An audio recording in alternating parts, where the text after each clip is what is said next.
sagantaa gooftaa keessa jechuudha. Dhaloota gammachuu argata, dhaloota gammada. Bara kam? Bara sagantaa Waaqayyoo. Bara Waaqayyoo namaaf ka'e. Bara Waaqayyoo nama laale. Bara Waaqayyoo nama harka nama qabe. Sagantaa Waaqayyoo. Sagantaa Waaqayyoo sagantaa salphaa miti. Sagantaa Waaqayyoo sagantaa salphaa miti. Bara sagantaa Waaqayyoo keessa nama laale. Amma namicha waggaa 38 qarqara bukkee galaanaa ciise sana. Waggaa meeqaa? Waggaa 38 ciiseettu miti namicha sana gaala labanii. Waggaa 38 ciise namichi sun bukkee qarqara galaanaa edha. Nami lallabaa waldaan lallabdi. Dhukkubi namicha sanaa garuu hin barroomne. Waggaa 38 ciisuu isaa duwwaadha malee kan nami lallabu.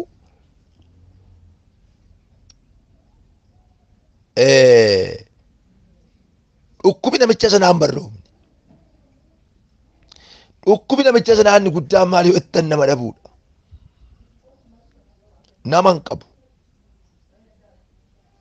Dhukkubi ulfaataan namicha sanaa nama hin qabu.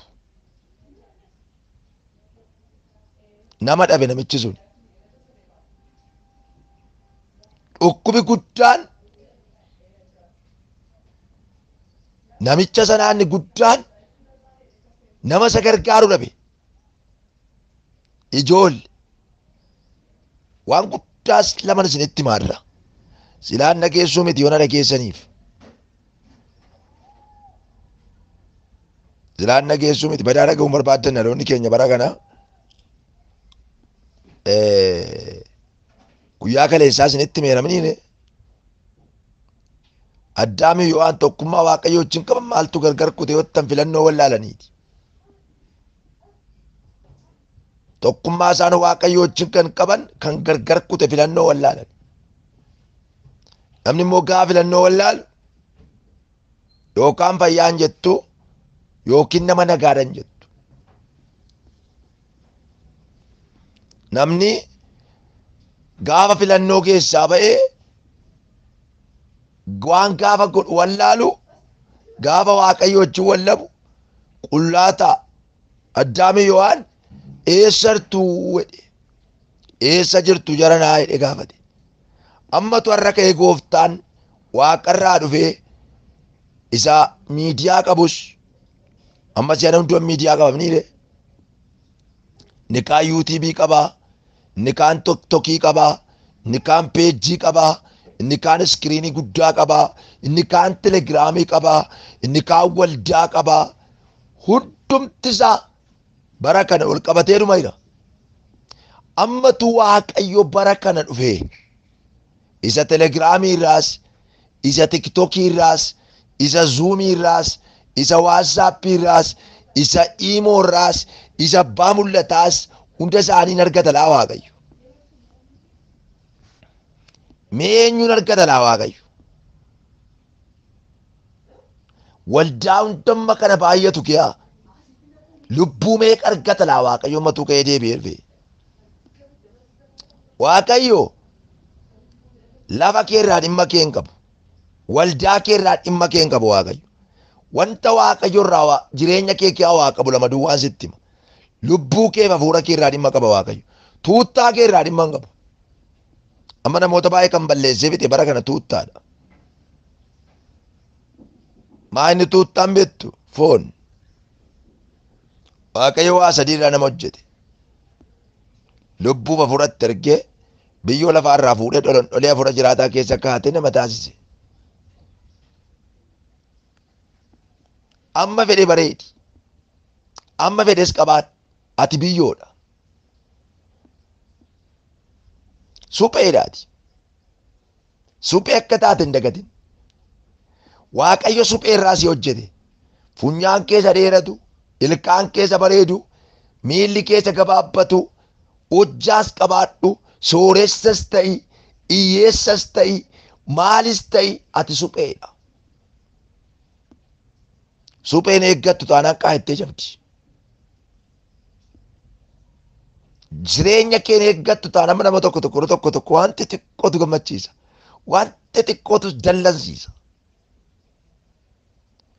Waan xiqqoodhaan rivaayivaalii keessa galu, waan xiqqoodhaan rivaayivaalii keessaa ba'u. Kiristinnaa jechuun waan salphaa isinitti hin fakkaatin.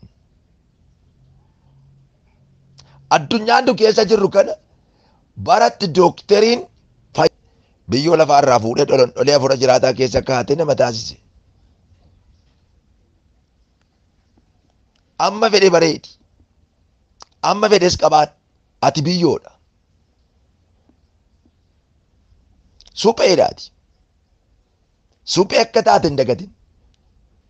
Waaqayyo suphee irraa si hojjete.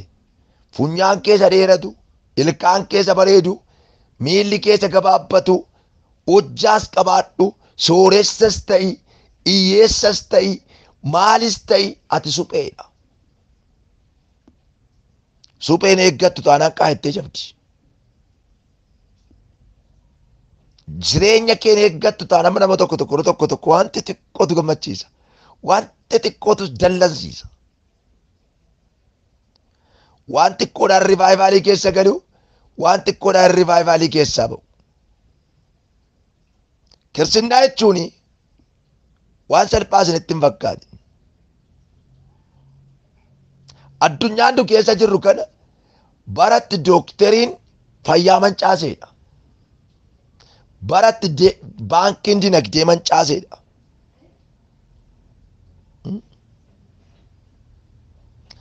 Baratti manni barumsaa yuunivarsiitiin immoo itti beekumsa mancaaseedha. Mucoon tokko mana barumsaa yuunivarsiitii galtee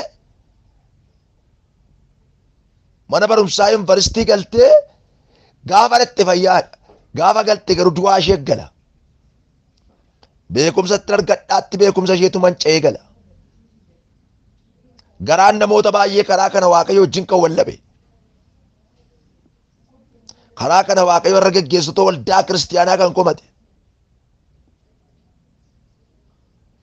Karaa kana Waaqayyo irra tajaajiltoota kan komate. Deebii nutti nun barsiisan. Ishaaggaraan eessatti shaaggartamma? Meessa dhatta? Maal bare beektu hizbiin si'an raajummaa bare. In guddatta, in ceeta, in barrista, in utaalta innaan hizbiin qo'emmoo utaalta. Amma nyaatta ijaarsituu du'ee hin badin. Mee ceetee sadatta. Ijoolle surree raappee uffachuun jireenya isinitti hin fakkaatin maraatummaadha.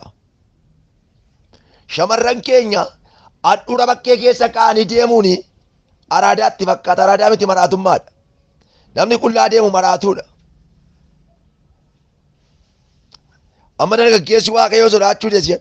Dargaggeetti Waaqayyoo sodaachuu deessiyan. Hizbiin qullaayaa. Inni faarfatu qullaayaa, inni lallabu qullaayaa. Waldaan duwwaa ta'ee dhume. Kan dhaloota mancaasee fixe si'a namaa ettoo waldaa keessaati. Tajaajiltoota.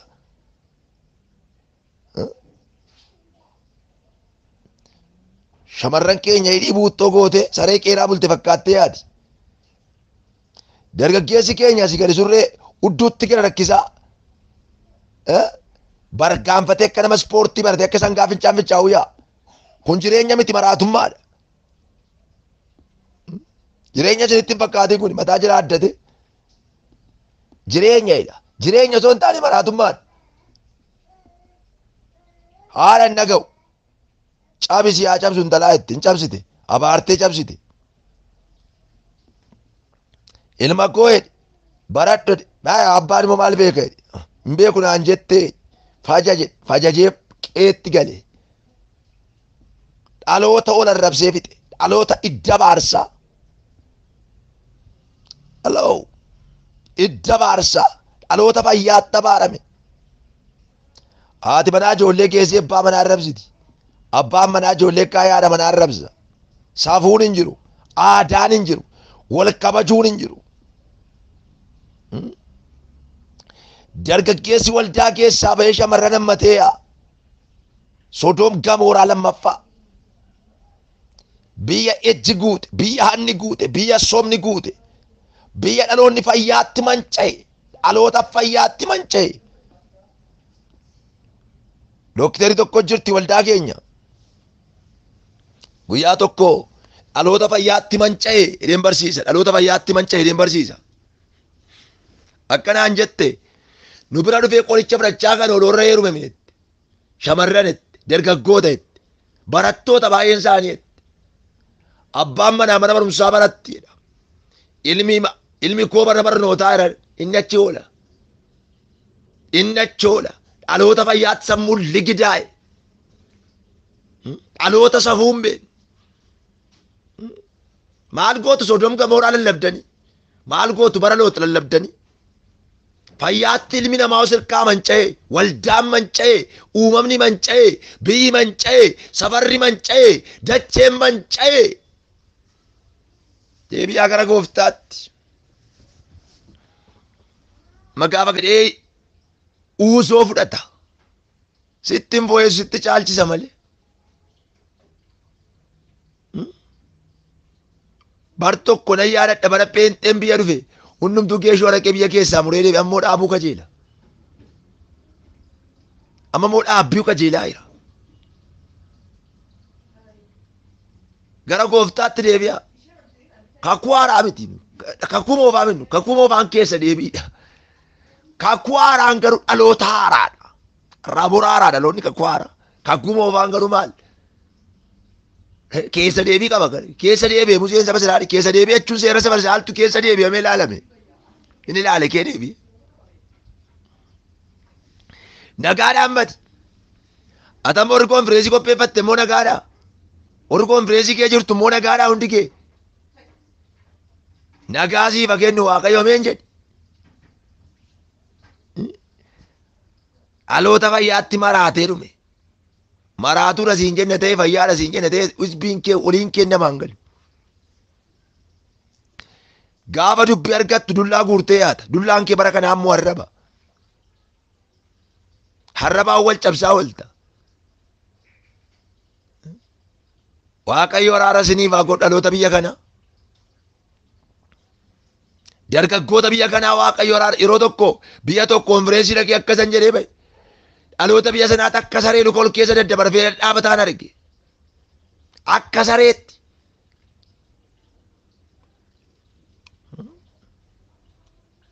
Kwaarii gidduutti gaafan argu sareen arga. Dhaloota gidduuttan saree arga. Kanaan jedhe gooftaan dhaloonni biyya kanaa hojii hin taane hojjechaa jiran jedhe. Yoon deebitan ta'e kwaarii kana keessaa kan faarfattan keessaan jedhe. Waggaan deebi'ee dhufutti nama 16 ijoollee manatti godhatanaan jedhe Waaqayyoon jedhe. Waggaa isaatti nama 16. Waggaa isaatti nama 16tu ijoollee manatti godhate. Waggaa isaatti nama 16. Baay'een namaa manatti dhalee dhume. Haraamuu ta'e dhume baay'een nama. Haati janfuutu dhattee ulfarraa baafti. Abbaan hin saalfatu dhaqee ulfarraa baasa. Biyya baaramaa, lafa baaramaa, dhaloota baaramaa. Meeqatu ulfa baasee mammasiin quba qabaa namni baay'ee. Meeqatu ulfa yaasee bara kana. Nagaa qabdi ijoolleen bara kana. Haadha bukkee teessee guddisaa jirti haraamuu. Daraan Waaqayyoos akkasitti hin gammadu. Waldaan kiristaanaa ijoollee seeraan guddisaa tajaajiltoonni geggeessitoonni waldaa kiristaanaa tajaajiltoonni bara kanaa illee kadhannaan jaallatanii dhagaadha. Eelii beektu. Eeliin ikkoo foon duwwaan dulloome miti hafuuraan dulloome. Iddoo aarsaa irra taa'u warri bara kakuu moofaa immoo bara kakuu moofaa keessa waa sadii dibama geggeessitoota lubootaaf raajota bara kakuu moofaa geggeessaa raajummaa lubootatu muudama bara kakuu moofaa.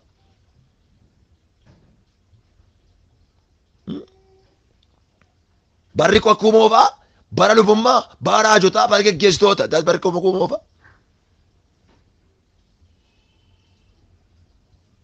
Lubni bara sana arrafa du'aarsaatti galee rafa arriba isaa korrisa. Haa jedhee koo bara kana lafa saba ooluun beeku. Sabata guddaa dhufee wangeela isaa irraa buufee tajaajilee gala. Eessa sabni akka ooluun beeku. Eessa saba akka buluun beeku. Maqaa wangeela baachuu miti sabaatan hojiitti geeddaruudha. Loo nagaamaa saba maqaaf hin baatinaa hojii baadhaa. Biyya keenya keessatti misooma boqqolloo hin namne